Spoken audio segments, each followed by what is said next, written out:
Então, abra sua Bíblia em 1 Tessalonicenses, capítulo 1. Vamos ler os primeiros 5 versos desse livro, desse capítulo. Esta carta, enquanto você procura o texto, esta carta foi escrita, ela concorre com Gálatas. Qual foi a primeira carta escrita pelo apóstolo Paulo? Alguns falam que foi Gálatas, outros falam que foi 1 Tessalonicenses.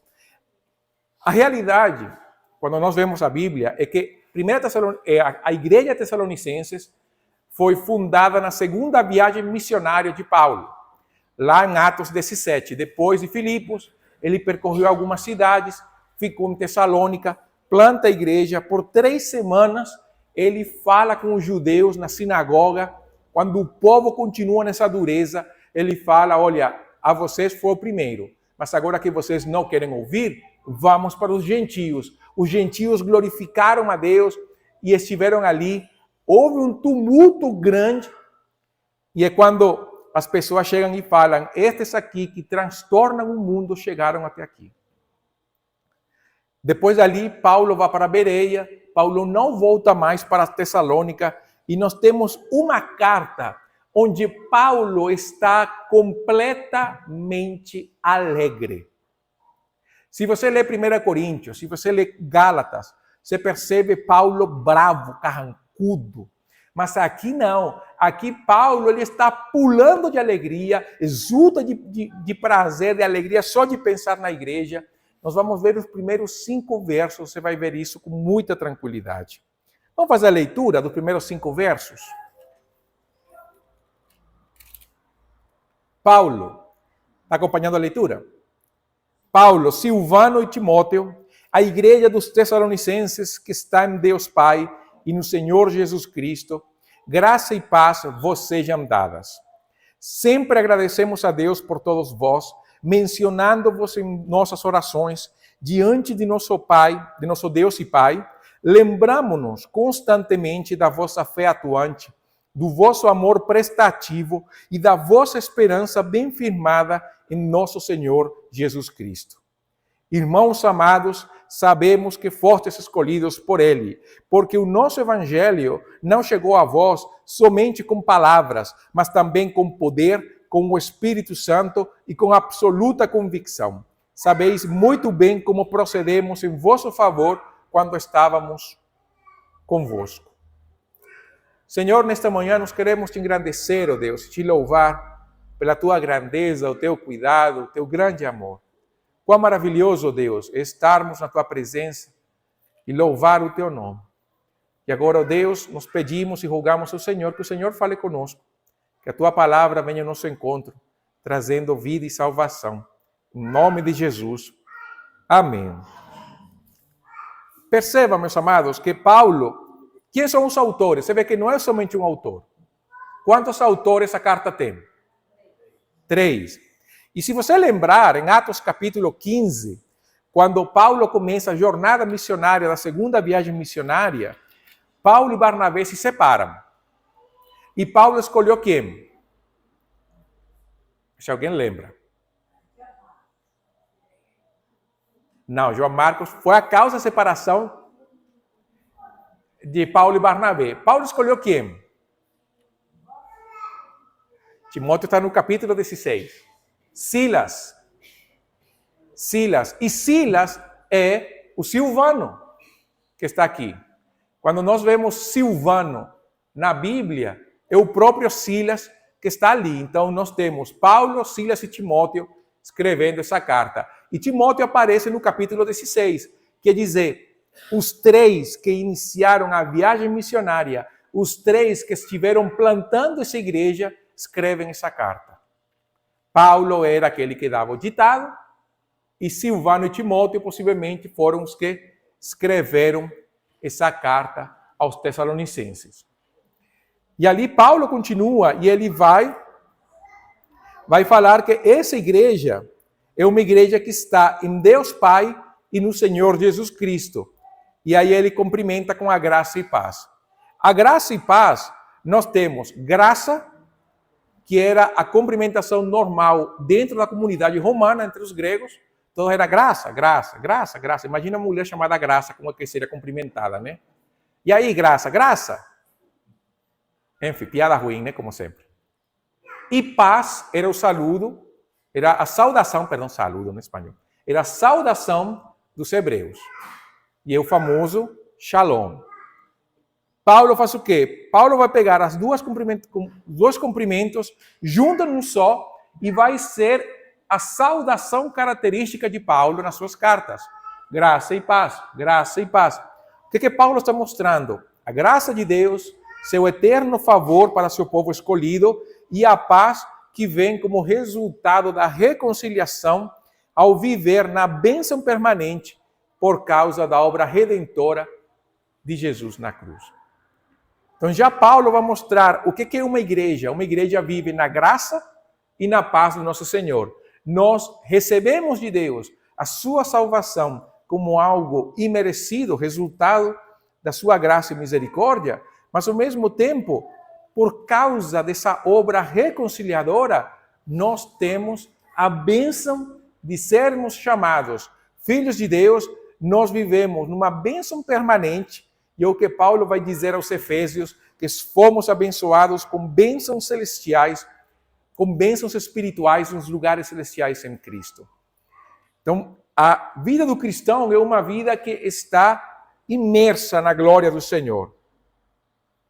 Por isso que ele fala, a igreja está em Deus Pai e no Senhor Jesus Cristo.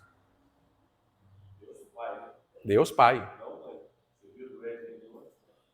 Não, isso já vem rodando. Depois eu coloco.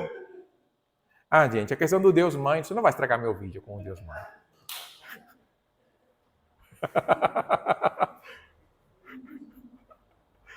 Mas é Deus Pai. Deus Pai. Vou falar de novo? Deus Pai. Jesus falou na oração do Pai Nosso.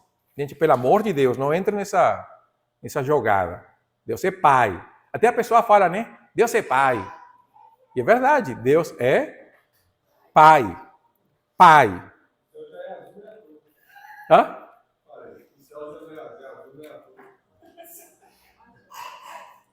Vamos deixar assim. Vamos para a oração de Paulo, gente? Vamos para a oração de Paulo.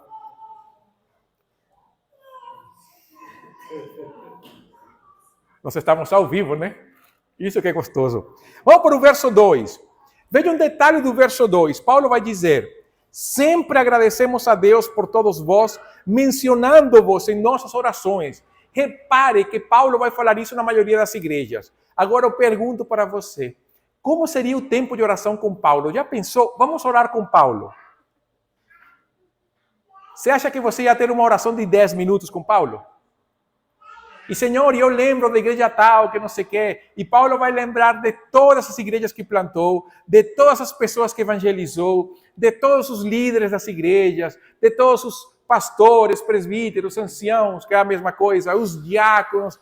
Vai lembrar daqueles irmãos amados, daqueles que sofreram, daqueles que andaram. Vai lembrar da sua equipe missionária, Paulo, Silvano, Timóteo, Apolos, Priscila, Áquila, Epafrodito, Tito, e a lista segue, né? Porque é enorme a equipe missionária de Paulo. Então, orar com Paulo era orar. E ele falava que ele fazia isso quando? Sempre.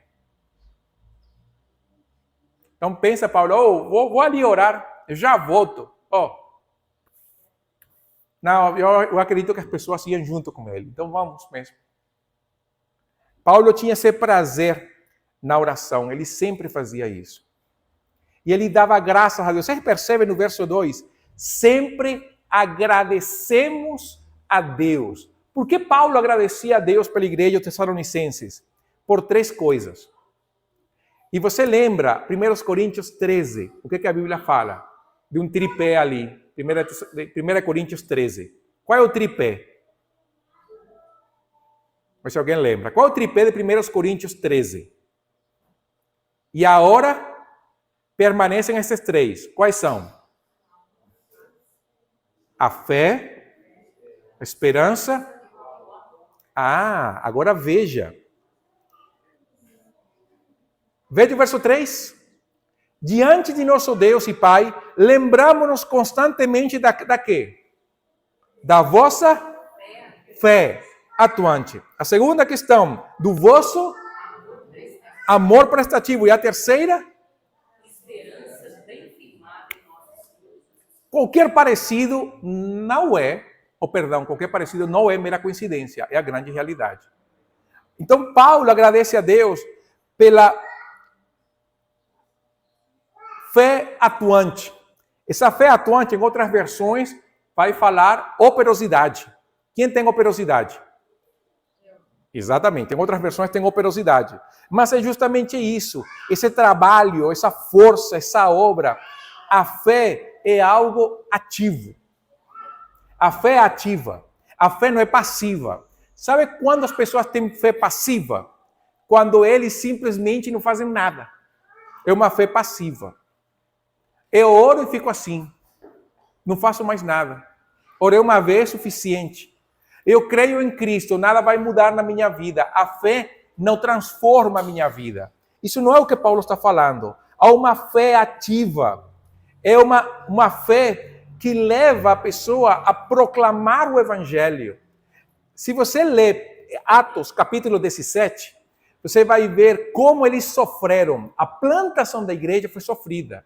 E Paulo fala, mesmo assim, a fé de vocês é uma fé atuante. Não ficaram presos nas suas casas. Eles não ficaram simplesmente presos por causa das circunstâncias. Eles atuaram. A fé os movimentou, operaram de acordo com a fé. Mas a segunda questão que eles tiveram foi um amor prestativo. Na versão da Simone, deve aparecer que a fé era abnegada. A abnegação do vosso amor. É que eu tenho aqui a versão atualizada e aqui é século 21. Sabe o que é isso? Prestativo, abnegação, fala de exaustão.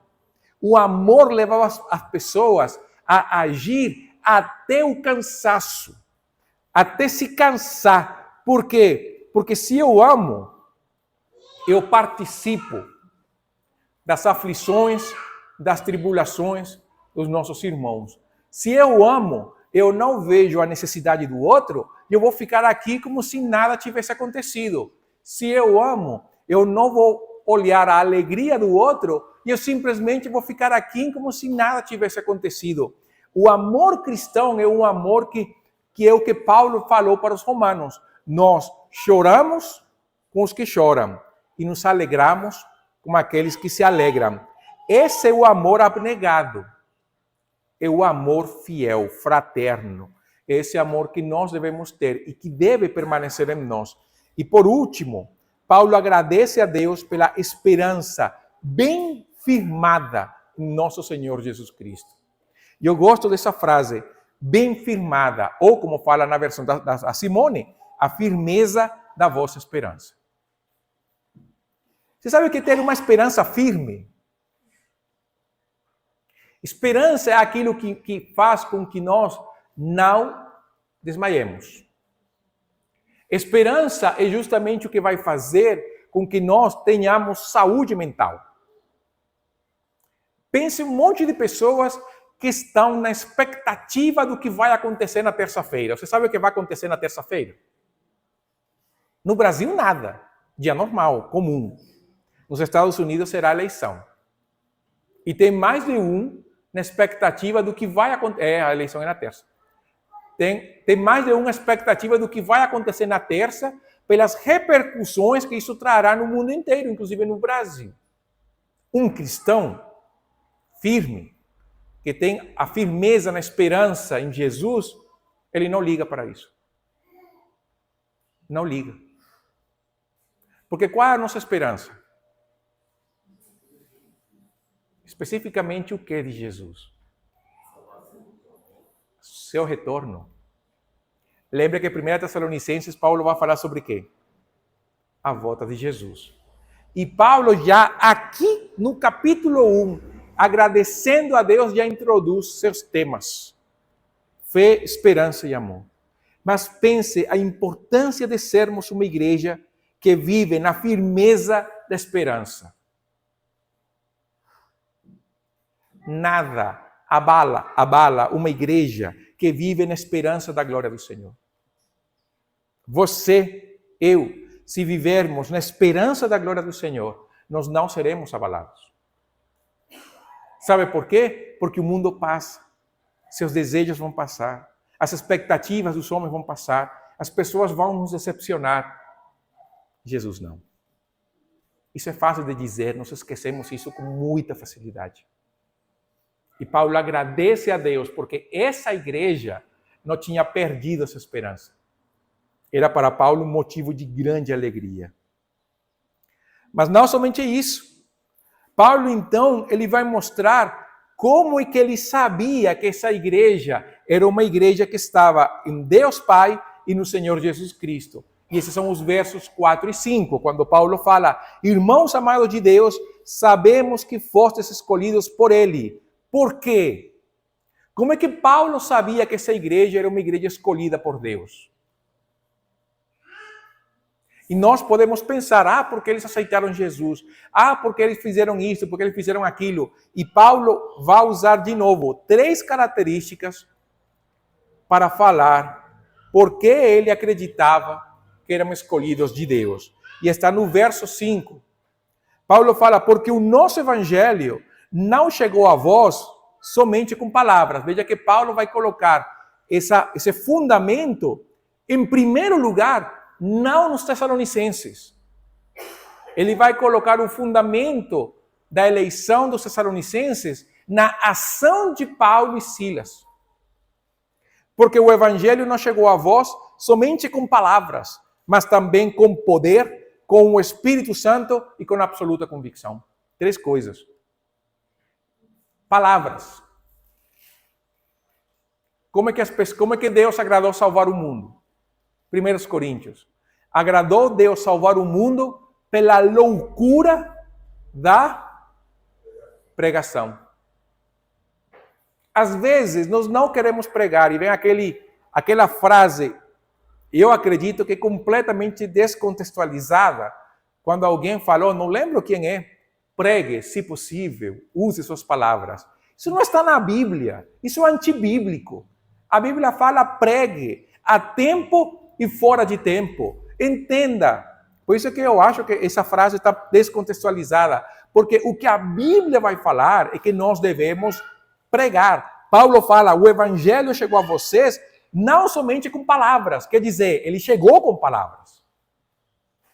Mas não foram somente palavras. Essas palavras vieram no poder do Espírito.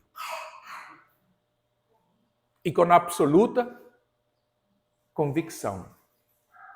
Essas 2 coisas nós temos que pensar. Nós cremos no Evangelho. Mas quando nós falamos com as pessoas a respeito de Jesus, nós fazemos isso no poder do Espírito e convencidos de que Deus pode salvar essas pessoas. Você sabe que nós temos um problema muitas vezes, que nós, quando falamos, isso vale para pregar o evangelho para a pessoa não convertida, vale para a aula DVD, vale para a pregação, vale para qualquer coisa. Muitas vezes fazemos isto no desânimo, porque cremos que as pessoas não vão crer. Isso, sabe o que a Bíblia chama isso? Pecado. Pecado. Porque nós pregamos Cristo no poder do Espírito com absoluta convicção. A primeira pessoa que tem que crer que Deus vai salvar os corações é você, meu irmão, que vai pregar. Você vai chegar para alguém, você tem que estar convencido de que hoje é o dia de salvação dessa pessoa. Sabe por quê? Porque senão nós vamos com medo e com temor, tremendo de pavor, para falar essa pessoa de Jesus, porque nós temos um medo. E se a pessoa falar que não, então já é com ele. Não! É claro que vai ser com ele, lógico que sim. Mas quando nós falamos de Jesus e compartilhamos o Evangelho, nós temos que orar para que o poder do Espírito se manifeste nas nossas palavras. para que a operação do Espírito convença a pessoa. Porque quem convence de pecado, justiça e juízo é o Espírito de Deus. E a fé vem pelo ouvir da palavra. Junte as duas coisas, porque são indivisíveis. Desperta a fé, a palavra de Deus. É convencido pelo Espírito, a pessoa se converte. Mas para isso, você e eu devemos crer que Deus pode fazer isso. Você tem que crer. Sabe, eu tenho que crer que o que estou falando hoje, você vai aprender. E você vai aplicar isso na sua vida. Eu tenho que crer isso. Você pode até não crer no que estou falando, mas eu creio. E aí esse conflito, a incredulidade de uns com a crença do outro. Mas a questão é, no poder do Espírito, nós podemos fazer isso. E Paulo dá graças a Deus porque essa igreja fazia isso. Porque eles creram dessa maneira. E por isso Paulo fala, como nós pregamos, não somente com palavras, mas com poder e com convicção, nós cremos que vocês são eleitos do Senhor. Vejam, Paulo não coloca a fé deles em primeiro lugar. Paulo coloca o ministério deles em primeiro lugar. E nós podemos pensar nas multidões de pessoas que têm um evangelho fraco nas suas vidas. E aí é quando nós temos que avaliar, será que nós pregamos todo o conselho de Deus no poder do Espírito e com plena convicção? Nós precisamos pensar isso. Porque palavras, obras e vida é um grande tripé. O evangelho deve ser pregado no poder do Espírito por pessoas que realmente acreditam que essa mensagem pode mudar as vidas, porque já isso aconteceu com eles. O evangelho mudou a sua vida? Mudou ou não mudou? Meu Deus do céu. Porque se não mudou, gente, o dia da salvação para você é hoje. E venham a Cristo e vão ter que batizar de novo. Porque o batismo anterior não serviu. Hã? Desse jeito. Plena convicção. Se o evangelho muda, por que nós pregamos então ele com temor? Nós temos que crer. Por isso que fé, esperança e amor são a base do cristianismo.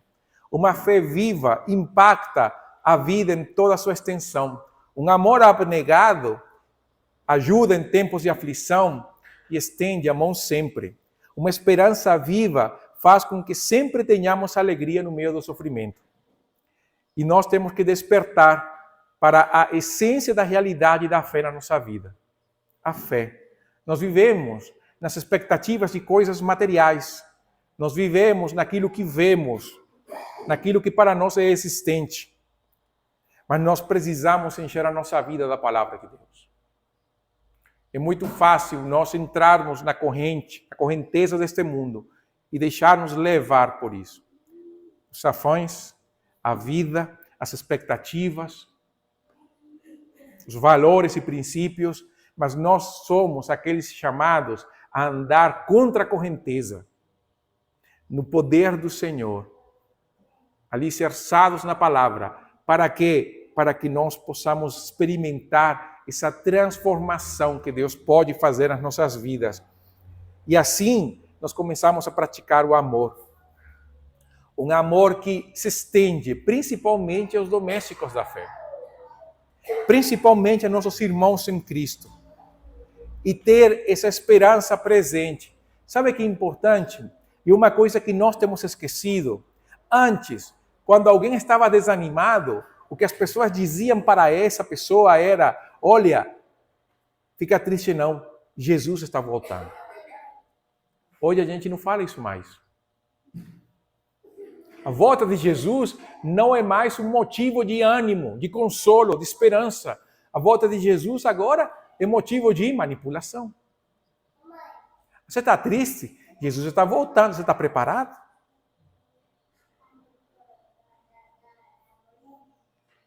E nós precisamos resgatar a esperança da volta de Jesus. Esperança. Para aquele que está em Cristo, a volta de Jesus é mais desejável do que os nossos jovens esperando, aguardando o Enem ontem. Eu acho que ninguém espera o Enem assim com altas expectativas, né? Acredito que não. Mas a volta de Jesus é a coisa mais desejável. O que você mais espera deste mundo? Aí alguém vai dizer o 13º para pagar as dívidas. A volta de Jesus é muito mais do que isso. Eu gostaria, a pessoa bota um monte de coisa para fazer. Às vezes são que meu marido me atenda, ou que minha mulher me faça aquele café da manhã gostoso que tem na década que não me faz. A expectativa da volta de Jesus deve ser muito maior do que qualquer outra coisa que nós desejarmos neste mundo. E por último, amados, não pregue para cumprir a tarefa.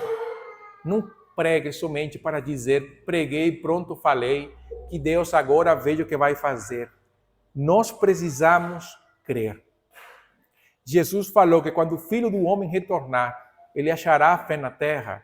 E nós aplicamos isso para as pessoas ímpias. Mas não, o contexto desse texto é justamente a oração da viúva. A falta de insistência, a falta de crer é justamente o que está nos levando para o abismo espiritual. Nós não cremos que o Evangelho transforma mais. Nós começamos a ver a Bíblia e achamos que isso é teoria. Nós começamos a olhar os exemplos negativos que nós temos ao nosso redor. Nós não temos fé para ler a Bíblia, ouvir a mensagem e dizer, olha, isto aqui é possível. Se eu render minha vida a Jesus, se eu colocar a minha vida na disposição do Senhor, se eu lutar contra os meus pecados, se eu viver de uma maneira que agrada ao Senhor, se eu quero fazer isso, eu vou no poder do Senhor e fazer isso. Nós não. Nós esperamos que outro faça isso. Se fulano de tal fizer, eu vou pensar. Não. Nós precisamos retornar às convicções que nos trouxeram até aqui. E eu não sei você, mas eu fico completamente assustado de ver muitas vezes a passividade no povo do Senhor. A passividade de fazer as coisas do Senhor, porque as outras coisas, a pessoa está disposta. Mas quando são as coisas do Senhor, nada é suficiente, toda desculpa é dada.